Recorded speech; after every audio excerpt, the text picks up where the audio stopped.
Mr. Muhammad Ali, so as Arafat has rightly pointed out that this time it was thoroughly led by the people of Bangladesh. The call was not from any political party or a leader.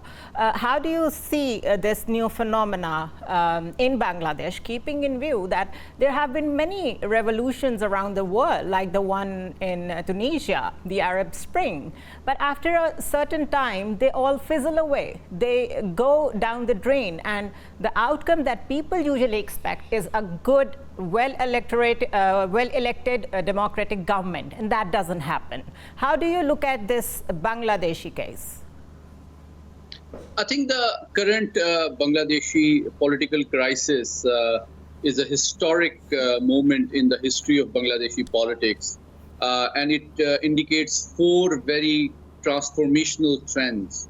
Number one, it's not just a debacle to democracy, but it is very important because Hasina is not just an ordinary leader.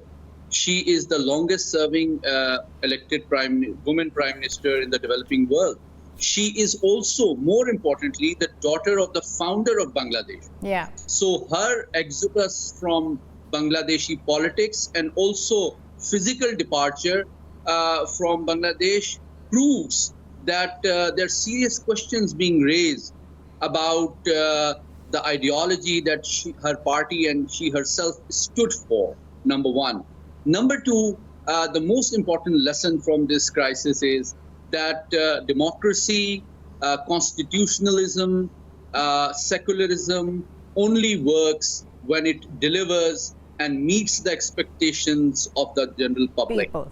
And the youth have clearly, through their protest, demonstrated that despite being a democratic leader, despite being a constitutionalist, despite being the daughter of the founder of Bangladesh, she did not live up to the expectations of the youth, and particularly their grievance related to the job quotas, which was considered unfair. So that is the second reason. The third factor, which continues aspect, that the continuation of democracy to a certain degree does depend upon the goodwill and trust between civil and military leadership in a number of countries. And Bangladesh is no exception. So when the military leadership witnessed, despite close family relations with Sheikh Hasina, that she has become unpopular, then military decided to side with the public sentiment rather than defend a democratically, constitutionally elected leader. And the fourth lesson is that the international commitment and the international trust and credibility is also important in order to attract foreign investment. And I think the return and emergence of the Nobel laureate Muhammad Yunus indicates that he commands the trust of international community. He reflects the sentiments of the youth. He enjoys the respect of the military establishment. So one hopes that he'll be able to surmount these political crises and challenges in the weeks and months to come. Right. It's quite an interesting phenomenon in South Asia, where generally there is more of an authoritarian rule wherever you see, in all the SAARC countries, I would say. So Bangladesh is probably setting a trajectory, a precedent, moving towards a more people-led government. Do you think it's going to affect the rest of the region as well?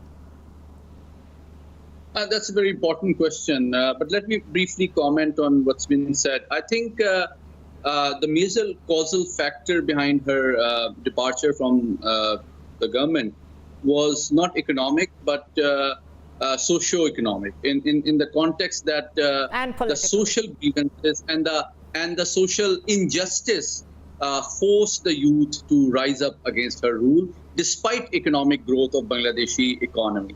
Now coming to your question, that I think gradually it represents an evolution of Bangladeshi political system from the legacy of two very polarized and hostile political parties, in which the Awami League really put a lot of pressure to politically weaken and isolate Khalda Zia as well, and other opponents and critics. So I think this represents a relief from very isolationist policies of Sheikh Hasina, but also represents a lack of trust in the youth of Bangladesh, in the social justice aspect of the policies.